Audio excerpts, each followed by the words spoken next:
Hello po, magandang araw sa lahat nating mga kababayan. Bali sa time check, ano oras ngayon? Alas 11:58. Bali sa bukas, July 31, sa Agosto 1, mag-umpisa na po yung voters registration para sa mga BSKE kasi para makahabol yung mga bata na ang edad 15 hanggang 17 makaparehistro para makapagboto sila sa darating na December. Kung matuloy ang eleksyon sa December, botohan na. Itong mga bata na ito makakaboto sila dahil nakaparehistro sila.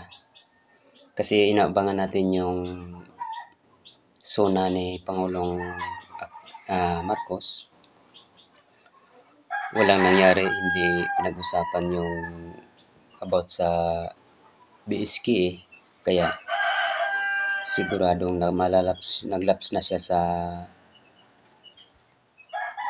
isang buwan, sa 30 days. Kaya mangyayari niyan kung magiging ma-extend man yun hanggang para sa susunod na taon, November na eleksyon sa sunod na taon, pwede. Pero dahil hindi niya pinirmahan, parang hindi pinag-usapan, naghahanda na po ang Comelec na magrehistro ngayong Agosto 1, Biyernes mag-umpisa, matatapos yan Linggo. Basta 10 days yan, August 1 hanggang August 10. Kaya kung sino yung gustong humabol dyan na magparehistro, mga estudyante, total kung halimbawa nasa bayan kayo nag-aaral, pwede kayo magpaalam sa teacher ninyo na sumaglit kayo para makapagrehistro. Ang dadalhin lang ninyo, school IDs or birth certificate ninyo, yung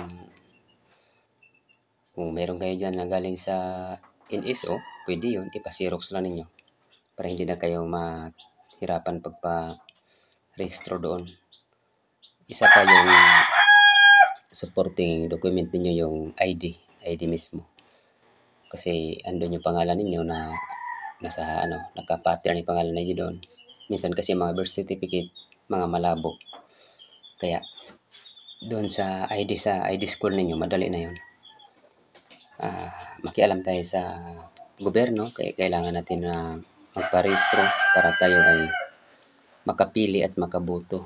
Kasi baka matutuloy ang eleksyon sa sunod na taon, sa ngayong December, mayroon tayong preparasyon.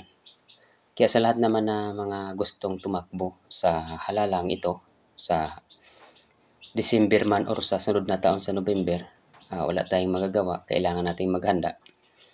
Kung matutuloy, kailangan handa na tayo. Kung hindi matutuloy, antayin natin yung tamang oras. Pero kailangan maghanda na sa mga gustong tumakbo para hindi kayo mahuli sa diskarte.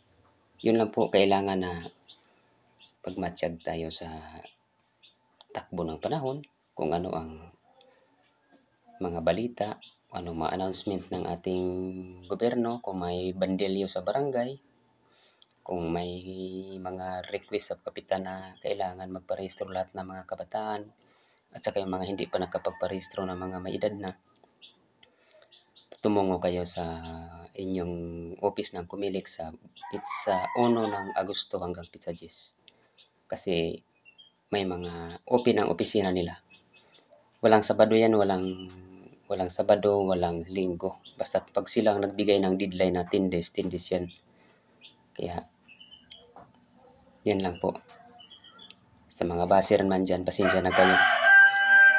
Huwag na kayo magagalit pa ulit-ulit tayo nagbablog. Kasi hindi natatapos yung usapin ng eleksyon eh. Kaya salamat po, mabuhay ang lahat. God bless you po.